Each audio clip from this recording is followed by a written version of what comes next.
Nakalimutan ko kung anong tawag dun sa ngipin na nabunot sa akin. Basta parang pangalawa siya sa pinakadulo.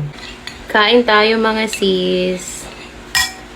Bagong bunot ako ng ngipin. Kaya puro soft food ang pagkain natin for today's video. So, nilutuan ako ni Christian ng lugaw. And then, ito ang ulam ko. Sabaw na sayote na may halong karne.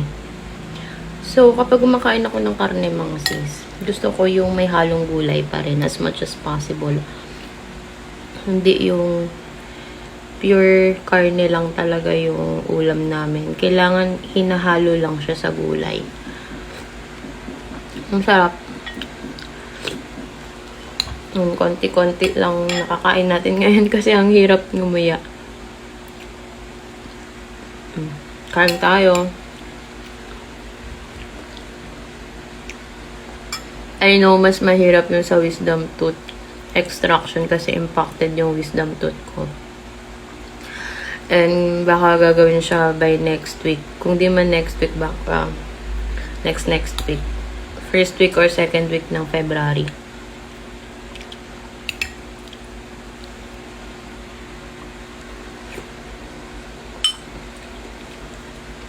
Ang sarap, mga sis. Sayote. Tapos sinaluan ng konting karne. Nakalimutan ko kung anong tawag dun sa ngipin na nabunot sa akin. Basta parang pangalawa siya sa pinakadulo. And sumasakit na din talaga yon. Naalala ko pa nga nung pang 5th chemo ko.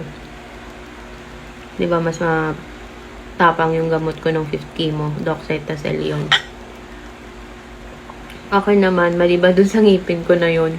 Grabe ang sakit. Eh, hindi ko mapabunot nung time na yun kasi kailangan ng clearance galing sa onco ko. Eh, hindi muna tayo pwedeng gumalaw-galaw na hindi muna pwedeng galawin yung katawan natin kasi ongoing yung chemo. Kaya pinatapos muna ng doctor ko yung chemo. Then, yung radiation din. Sumakit din yung ngipin ko na yun. Natuwa rin naman ako na nabunot na siya. At least hindi na ako mag-worry. Kasi kada kain ko before nung chemo ko, talagang iniingatan ko na hindi ko makagat dun sa side ng ngipin ko na yun kasi sumasakit na talaga siya. Although hindi naman siya laging sumasakit. Sumusumpong-sumpong lang. Pero pagka sumakit siya, as in, sobrang sakit talaga.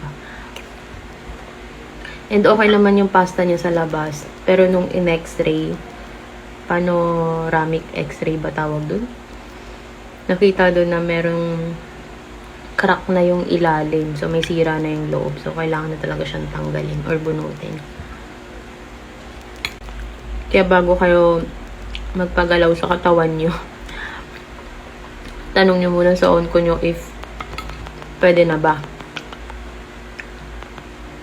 Kasi ako, bawat galaw ko mga sis, hindi ako nagdidesisyon para sa sarili ko. Nagko-consult muna ako sa doktor talaga bago ko gawin. If approve sa kanila, tsaka ako gagalaw, tsaka ako kikilos.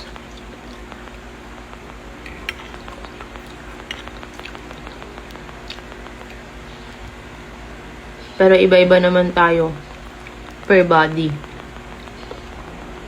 Kung ano yung pwede sa akin, baka hindi pwede sa inyo. Kaya nga, I suggest makipag-communicate talaga kayo regularly sa doctor nyo.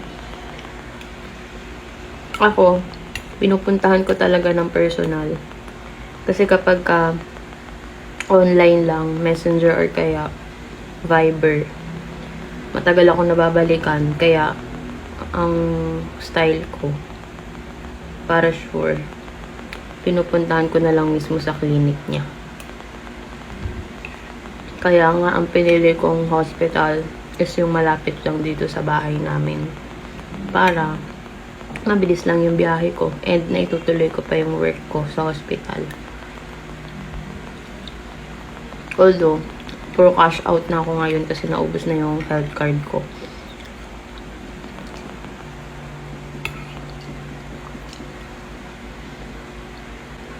Pero male-replenish naman na yung balance ng health card ko by March 1. So, kapit lang tayo.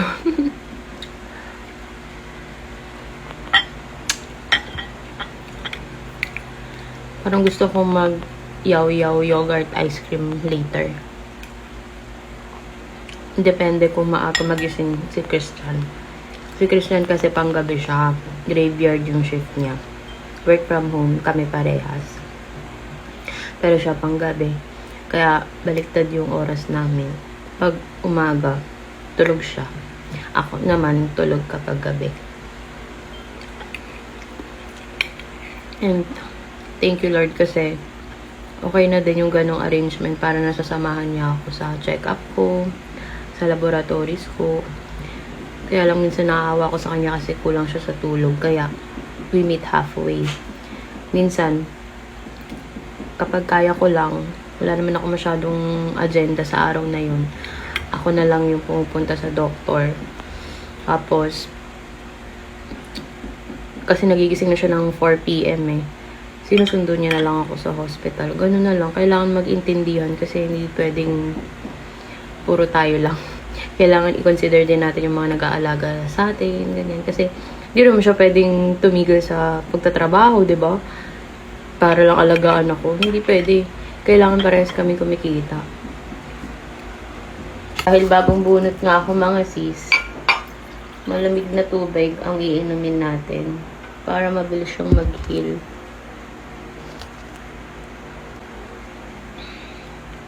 Hindi talaga ako mahilig sa malamig na tubig mga sis. Kasi meron akong allergic rhinitis eh. Bilis akong sipunin, ganun. Pag nalamigan. Kaya nasanay na lang ako na uminom ng hindi malamig na tubig. Pero ngayon, dahil pabuno tayo ng ngipin, kailangan natin uminom ng malamig.